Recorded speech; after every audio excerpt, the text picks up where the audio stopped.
If 4-H families are at the Nebraska State Fair, it must mean it's Labor Day weekend. That also means Congress is on summer vacation. That break is almost over, and farmers like Tim Shear of the Nebraska Corn Board are increasingly frustrated with the lack of a farm bill. In 9 days, they're thinking that they can get something done, so we hope that that happens.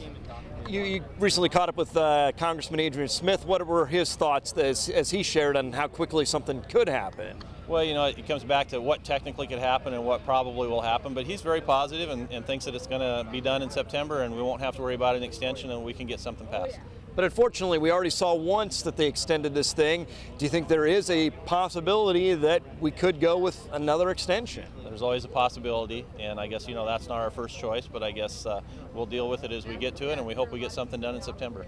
And as you and I have talked before, farmers in this country, they want some certainty to know here's the roadmap for the next 5 years.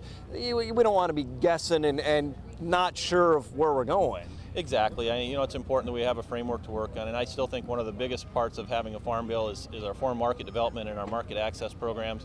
If those aren't there, our cooperators start scrambling, trying to figure out how they're going to keep our foreign offices open and how they're going to promote our product overseas, and they do a super job of it. And in Nebraska, we need to export our excess products. We don't have enough people here to consume everything we make, and so it's extremely important that we have those offices open and running.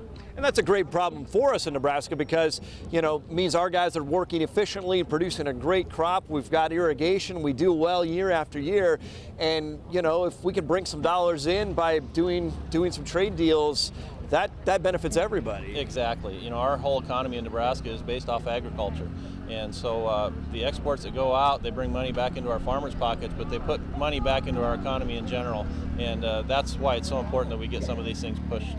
And the other big thing we've talked about with the Farm Bill is more of a crop insurance model, getting away from the direct payments. You know, it just seems like that's something that makes sense in 2013.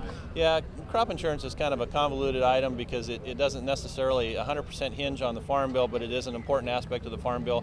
There are several things that could be added or subtracted in the Farm Bill that would put our crop insurance in jeopardy. And so we want to see that that gets passed and that we have the surety that our crop insurance is the way it is. One of the things about crop insurance is, you know, we're only paying those people that actually have a loss and only need the money.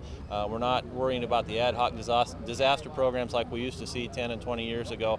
And those were a lot of times they went to some of the people that needed them, but sometimes they went to people that maybe didn't need it. And so we had opportunities for a little less fiscal responsibility. So as a taxpayer, the crop insurance program is definitely something we should look at.